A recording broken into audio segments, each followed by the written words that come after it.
Donation bookings. So if we go into the program here, you've got 3 different donation types: standing orders, weekly gifts, or other donations. So I'm going to start off with standing orders. So at the end of a month, for example, you might want to book all your donation standing orders at the same time. So you'll give it a reference, the money account the standing orders were paid into.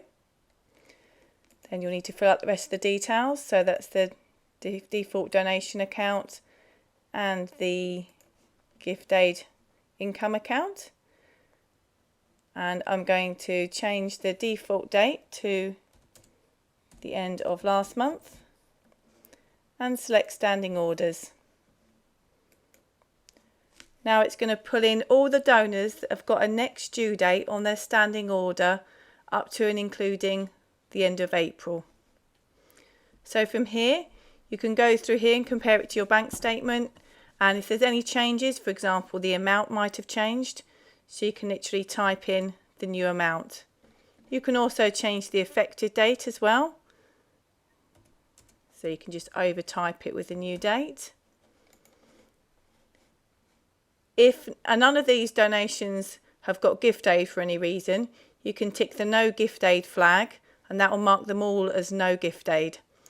Or if you want to change each one's individual records, you just right click and change it from a Y to a no.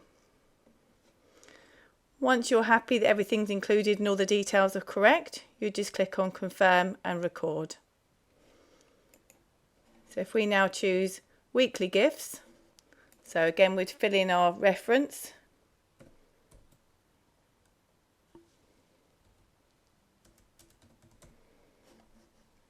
and the money account, donation and gift aid accounts.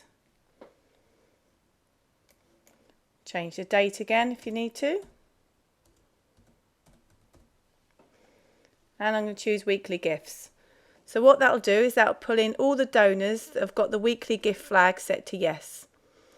You can then fill in the amounts manually of who's actually given you money that week.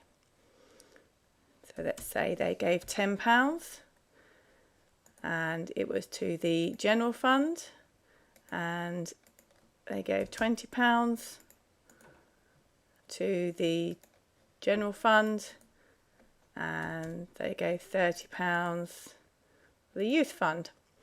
You've also got your small donation scheme here, so any extra cash that you've received, you can book that through here.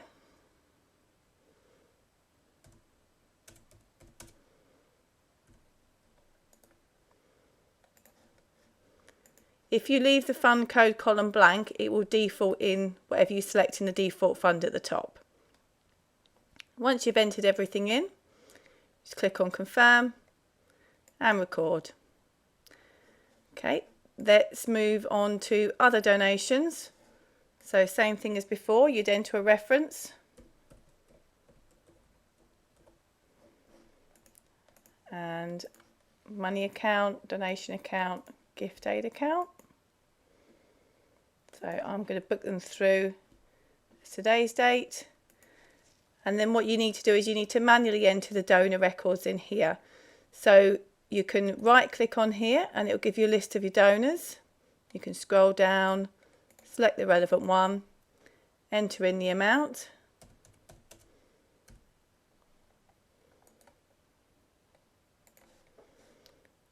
Okay. And down here to the donor reference, if you don't know what the reference is, what you can do, if you double click on that reference field, it gives you some more options that you can search on. So if you know their surname, for example, if it begins with a G, you click on G in and it will give you all the list of your donors that have a surname beginning with G. Then you can just click on the correct one. You can also search by postcode and donor reference as well. Select that one and let's put an amount in there. So I'm going to put youth fund in there, and when I click on confirm, what that's done is it's defaulted the effective date to the default date at the top here, and any entries that I've left blank in the fund code column is defaulted in the default fund here, in this case the youth fund. Once everything's been entered, just click on record and that saved it.